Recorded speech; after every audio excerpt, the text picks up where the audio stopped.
My name is Donna Roswell, and I was 31 years old walking down Route 11 with a swollen knee and my 11-month-old daughter on my hip when my father's truck pulled up beside me. My mother-in-law had taken my car 6 months earlier. My husband had taken my phone that morning, and for half a year the woman who claimed to love my daughter like her own had been quietly assembling a legal petition to take Lily away from me. She had a family doctor willing to call me unstable. She had my car title locked in her desk. She had church friends who believed every word she said. She did not know I had been keeping records of my own. 52 entries, clinical format, dated and signed. What happened at that courthouse the next morning made every person in the gallery go silent. Welcome to Calm Drama Stories, where ordinary women face extraordinary betrayals and win through patience, principle, and paperwork. Subscribe and stay with me because what I built under a bathroom sink in a box of maxi pads became the centerpiece of a case that ended my mother-in-law's plan before she could finish it. I met Anthony Roberts at the hardware store on a Saturday in March. He had calloused hands and an easy laugh, and he carried my paint cans to the car without being asked. He felt like home, the kind you build from scratch, not the kind you inherit. He never talked about his father. I should have asked why. Anthony brought me to meet his mother Lorraine on a Sunday afternoon. The house sat at the end of a gravel road, 2 stories, white siding, a porch swing with locked chains. Lorraine opened the door before we knocked. She was 60, silver hair pinned tight, a dish towel folded over her shoulder like a uniform. The kitchen smelled like bleach, not the clean kind that means someone mopped the floor, the kind that means someone scrubbed until the surface forgot what was there before. She had assigned seats. She handed me a glass of water without asking if I wanted one, and said grace. She asked about my work and knew the name of my nursing program, my supervisor, my hourly rate. She smiled over the mashed potatoes and said it is so nice Anthony finally brought home someone useful. When I offered to help wash the dishes, she placed her hand on my wrist, light pressure but precise, like a blood pressure cuff clicking into place, and said, "You should be grateful we welcome you here." She said it sweetly. She said it smiling. And I heard it the way you hear a smoke detector in someone else's house. We married the following October and moved into Lorraine's house just until we could save for a down payment. The first 3 months were fine. Then small things shifted. My car key disappeared from the brass rooster hook by the front door. Lorraine said she moved it for safekeeping. The next week it moved to her purse. She drove me where I needed to go, or Anthony did. She said it saved gas. She suggested I put my paycheck into a joint household account so she could manage expenses together. Anthony agreed before I had a chance to answer. That night he told me I had embarrassed his mother. I apologized. By February, I was pregnant. Lorraine called my supervisor at the hospital and told them I was taking medical leave, without asking me and without telling me until a week later when I mentioned picking up a shift. I noticed my phone battery draining in 4 hours instead of 12.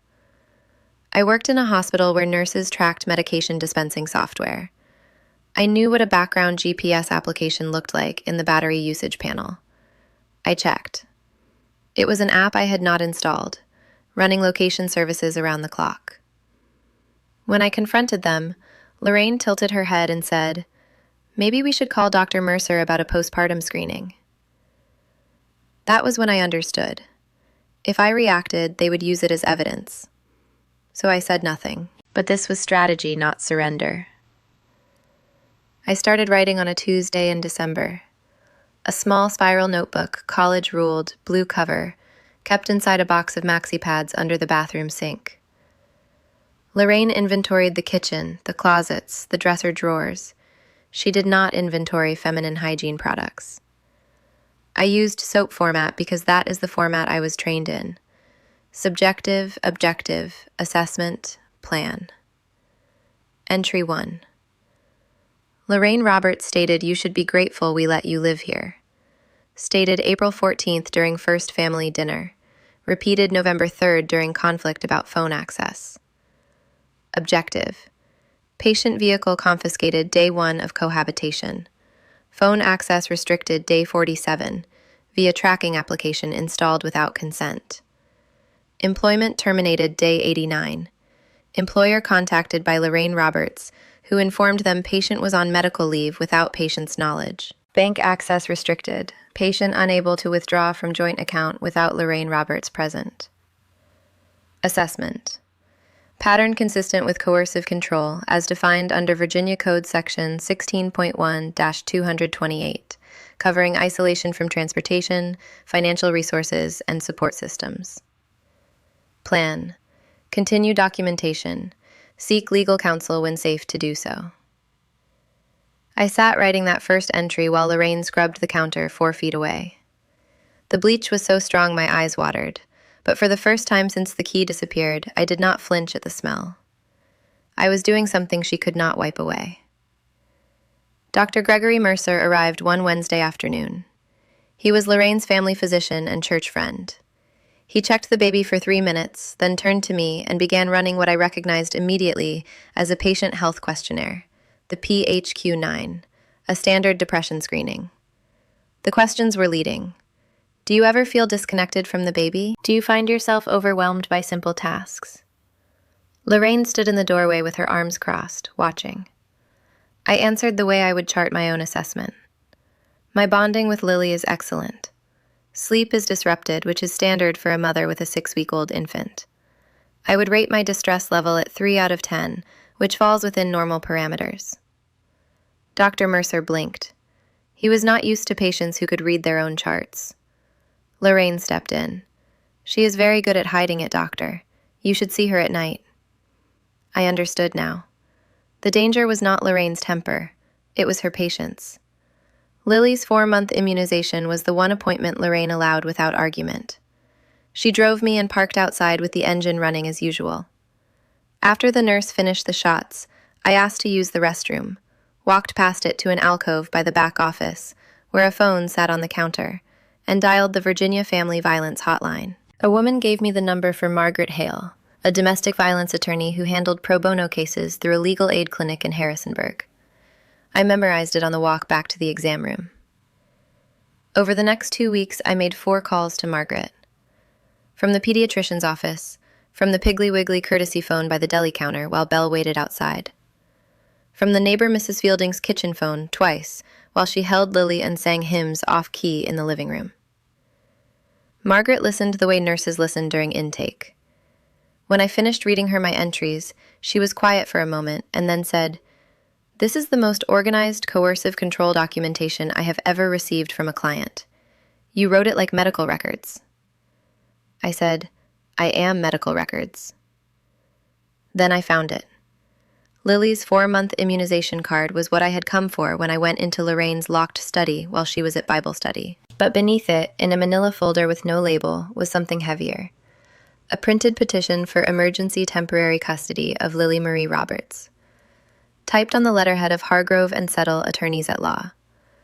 The grounds listed included, mother exhibits signs of postpartum psychosis, has refused recommended treatment, and poses a material risk to the health and safety of the minor child. It was unsigned and dated 12 days earlier. The second document was my car title, my name printed in the owner line. The title Lorraine had told me was at the DMV for a transfer. It had never left this drawer. The third was a letter on Dr. Mercer's office stationery, addressed to Judge William R. Carson of the Shenandoah County Juvenile and Domestic Relations Court, summarizing his professional concerns regarding my mental health. He was a family physician.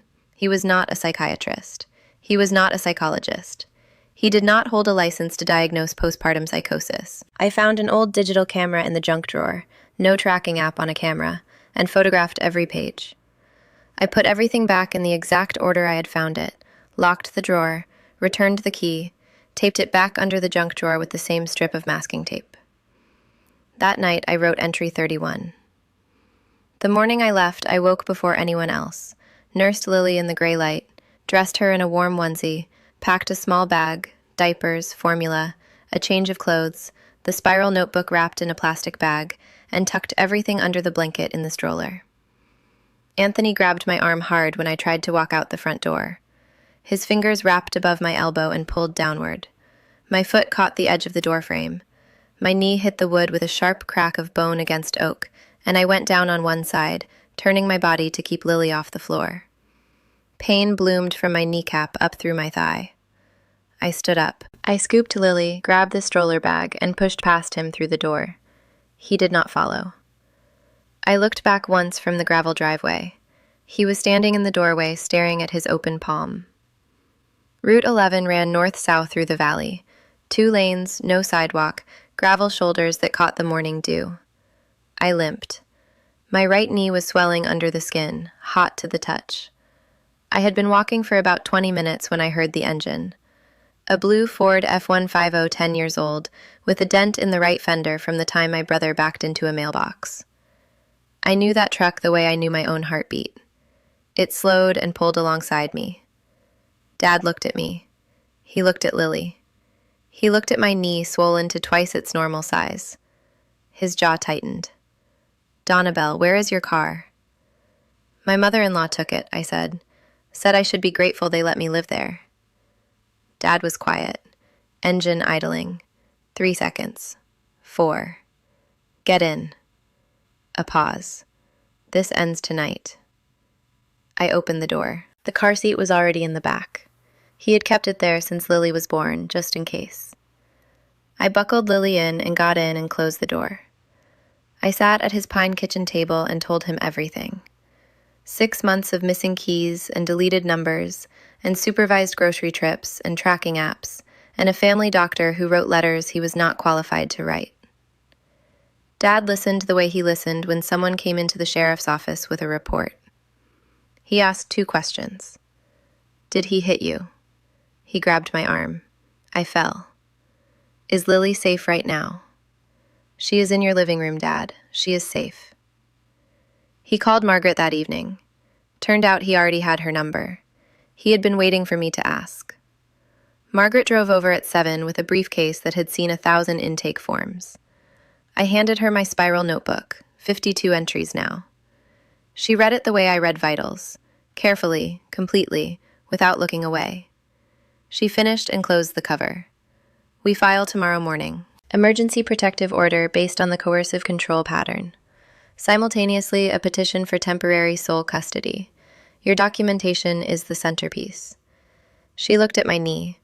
"Get that photograph tonight. Ice it, but do not let the swelling go down completely before the hearing." I walked into that courthouse the next morning in scrubs and sneakers. Lorraine was already there in a charcoal blazer and pearl earrings, hair done, posture perfect. Her attorney presented his case. He submitted Dr. Mercer's letter. He submitted Belle's photographs of me with messy hair and tired eyes.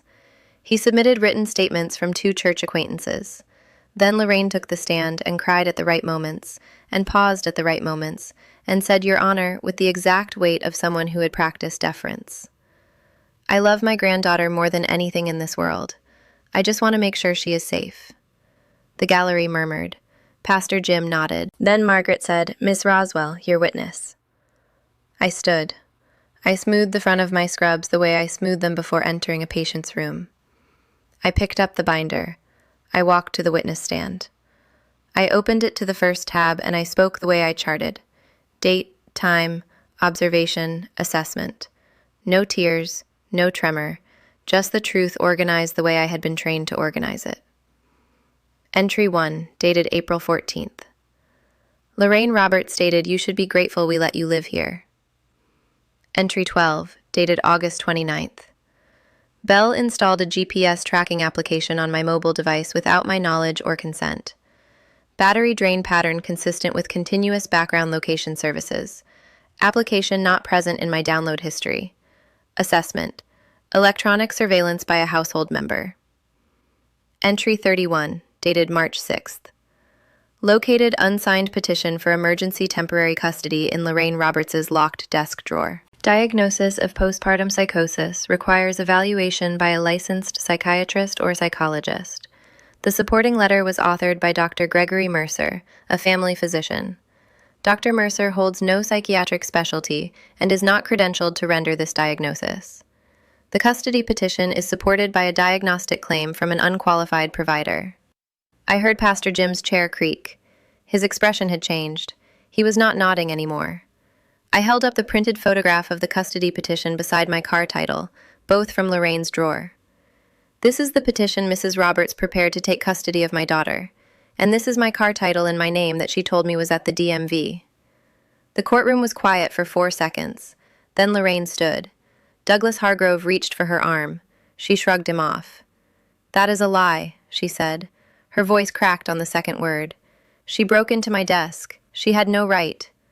Judge Carson set his pen down.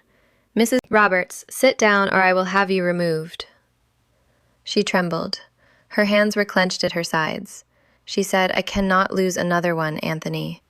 And her voice dropped to something ragged. And for one breath she was not the woman who had confiscated my keys and called my employer and built a custody petition behind my back. She was the woman Gerald Roberts had walked out on 21 years ago, still standing at the same door, still waiting for it to close again. Then she straightened, picked up her phone, and called to file the petition that night. But the first person to the chart does not win. The person with the accurate chart wins, Judge Carson ruled. Lorraine's petition for emergency custody denied. Grounds insufficient. No credible medical evidence supporting the claim of postpartum psychosis.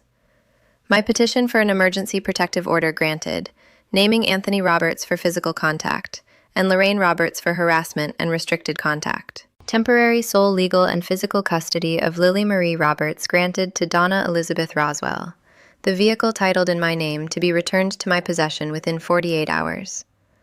I exhaled. I closed my binder. I stood. On the way out, Margaret paused at Lorraine's table long enough to say quietly, "Mrs. Roberts, you should be grateful she is letting you see her at all." In the hallway outside the courthouse, Anthony stepped into my path, palms open, voice thin. "Your mother raised you to be afraid of a woman with a car key," I said. "I am going to raise Lily to never be afraid of anything." I walked through the glass doors into the parking lot, where the July sun hit the asphalt, and the air tasted like hot pavement and freedom. Dad was on the bench outside with Lily on his lap, feeding her a bottle he had warmed in the truck's cup holder. He saw my face. He did not ask. He just nodded. The single slow nod that meant, "I see you. I am proud." I picked up Lily and held her against my chest, and I was choosing every mile of whatever came next.